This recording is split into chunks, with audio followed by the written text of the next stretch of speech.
The new Mercedes W17 was just revealed. But behind the elegant livery and marketing hype, something else is hiding. Something that already has Ferrari, Honda, and Audi filing protests. It's not just a fast car. It's a machine built around one terrifying technical exploit. A trick designed by James Allison, legal in every paragraph of the rulebook, but invisible once the car is running. And if the FIA allows it to stand, Mercedes could break the 2026 season before it even begins. January 22nd. Cold, wet, Silverstone.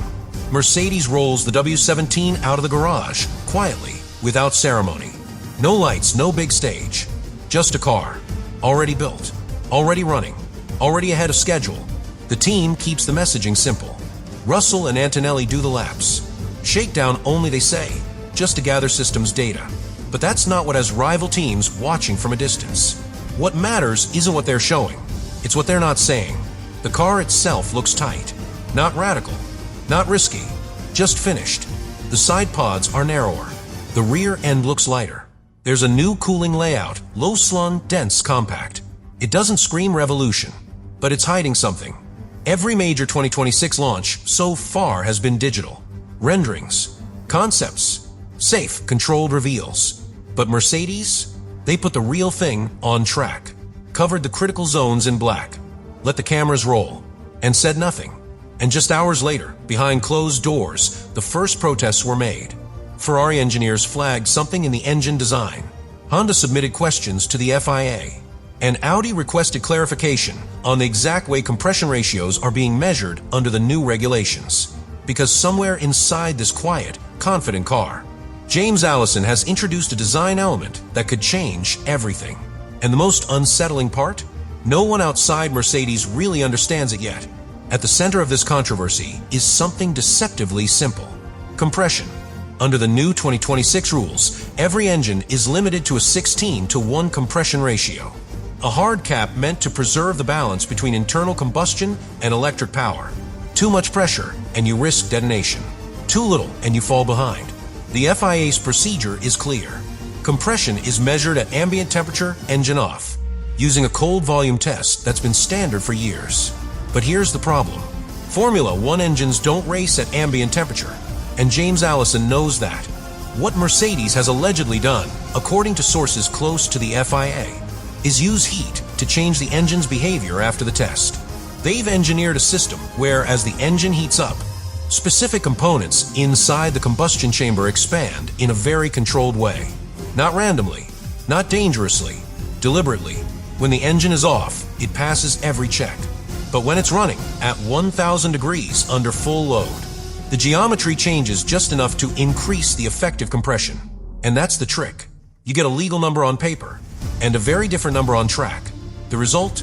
More torque, more efficient combustion, more thermal energy, which can be harvested and redeployed electrically under the hybrid rules. It's not a glitch. It's not a hack.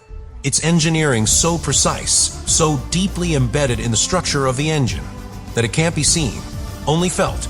And that's what makes it so dangerous. Because if this works, there's no way to stop it in time. Here's where it flips from engineering to something much more dangerous. Because technically, Mercedes hasn't broken anything. They haven't exceeded the 16:1 compression ratio in the way the FIA measures it. They haven't violated the written rule. What they've done, allegedly, is obey the letter of the law, while stepping directly over its intent. That's the twist. The FIA only tests engines cold. No sensors are installed during real-time operation that track dynamic compression. Why? Because until now, no team had ever built a system that exploited temperature like this. And that's exactly what makes the W17 so scary. It's not just fast, it's unregulatable. Unless the FIA rewrites how power units are tested, unless they invent a new protocol mid-season to measure combustion pressure under race conditions, this trick is invisible. And from what's being said internally, James Allison knows it. He's not flaunting it. He's not shouting about it. But he understands a risk, not just of the design, but of being the first team to go public with it. Because the moment you show the world that the rulebook has a blind spot, you don't just trigger protests. You trigger a chain reaction, one that the FIA may not be able to stop. The scary part isn't that the W17 is fast. It's that no one knows how fast it could be. Because if this trick works the way insiders suspect it scales, this isn't about race pace. It's not about top speed on the straights. It's about energy. The RA126H, that's the internal code for Mercedes' 2026 engine, doesn't just create more combustion power. It unlocks more energy for electrical deployment. And that means longer stints on hybrid boost, with shorter recharge phases. That changes everything. Because in 2026, the rules are built on a fragile energy balance. 50% electric, 50% combustion. Each one is supposed to limit the other. If you burn more fuel, you run out of electric. If you push electric too hard, you risk overheating or battery fade. But Mercedes has found a way to tilt that balance. Not illegally, but cleverly and quietly, which means the car doesn't just go faster, it operates differently. It deploys power in phases other teams aren't prepared for. It regenerates under braking in more flexible windows. And it may even open up new tire strategies because the throttle profile becomes smoother across long stints. But here's the part that's really making the other teams panic. They can't copy it fast enough.